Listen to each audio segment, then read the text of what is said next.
In 2014, Derek and Maria Broaddus bought their dream home for $1.3 million, Boulevard in the idyllic suburb of Westfield, New Jersey. It was the perfect place to raise their 3 young children.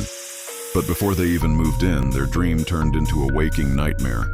It began with a single letter addressed to the new owner. It was from someone who called themselves the Watcher. The letter was chillingly personal. My grandfather watched the house in the 1920s and my father watched in the 1960s. It is now my time, it read. The Watcher knew details no stranger should know. The number of children they had, even the type of car they drove. I am pleased to know your names now, and the name of the young blood you have brought to me. The letters became more frequent and more terrifying. The Watcher referred to their children by their nicknames and asked, "Will the young blood play in the basement? Or are they too afraid to go down there alone? I would be very afraid if I were them. It is far away from the rest of the house." Panic set in. The Broaddus family immediately went to the police, who advised them not to tell anyone, not even their neighbors, as everyone was a suspect. An investigation was launched, but every lead went cold. They found a female DNA sample on one of the envelopes, but it didn't match any known individual or any of the neighbors. Paranoia consumed the family. Was it a jealous neighbor who was outbid for the house? A former resident with a twisted attachment? The family hired a private investigator and even an ex-FBI agent, but the identity of the Watcher remained a mystery. The letters kept coming, each one more menacing than the last. "The house is crying from the pain it is in," one said. "It is begging for me to bring it young blood."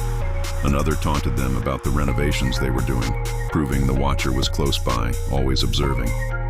The family was psychologically tormented and financially ruined, paying a mortgage and property taxes on a house they were too terrified to occupy. Their children kept asking why they couldn't move into their beautiful new home. They tried to sell, but the horrifying story had become public, scaring away any potential buyers. They even lost a legal battle to tear the house down and split the lot. After 5 nightmarish years, they finally sold the house at a significant loss in 2019. To this day, the case remains unsolved. The identity of the Watcher is still unknown, leaving a permanent shadow over the quiet street and the beautiful house at 657 Boulevard. 5 years after the Broaddus family fled, the house at 657 Boulevard was sold again. The new owners, Tom and Sarah Ward, were city people looking for a quiet suburban life with their 7-year-old daughter, Lily. They knew the stories, of course.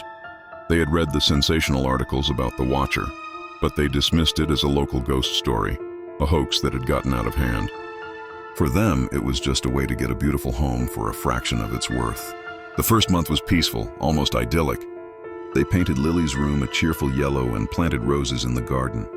They were starting to believe they had made the right choice. Then the first letter arrived.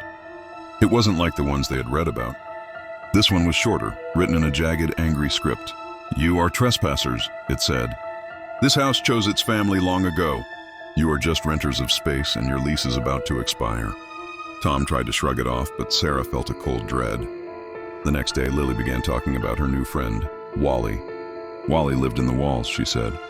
He was shy and he whispered stories to her when she was supposed to be sleeping. Stories about the old blood and the young blood.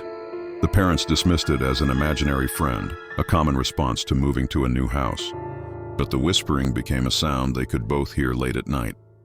A faint, dry rustling from within the walls of the old house.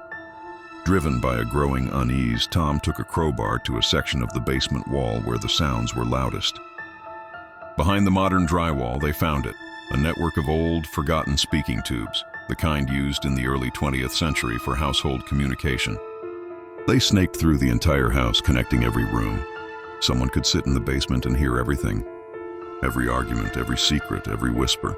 As they stood there in the dusty silence, a new letter appeared on their front porch, as if placed just moments ago. "I told you the walls have ears," it read. "And I love the stories you tell, especially the ones about being afraid." The final night came without warning. The power to the house was cut. In the terrifying darkness, Lily began humming a lullaby they had never heard before.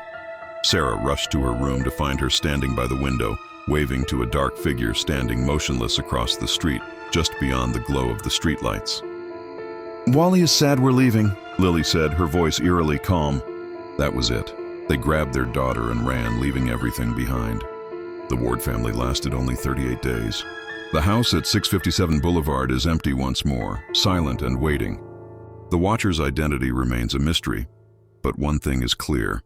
The house itself is part of the haunting, and it will never let its chosen family go.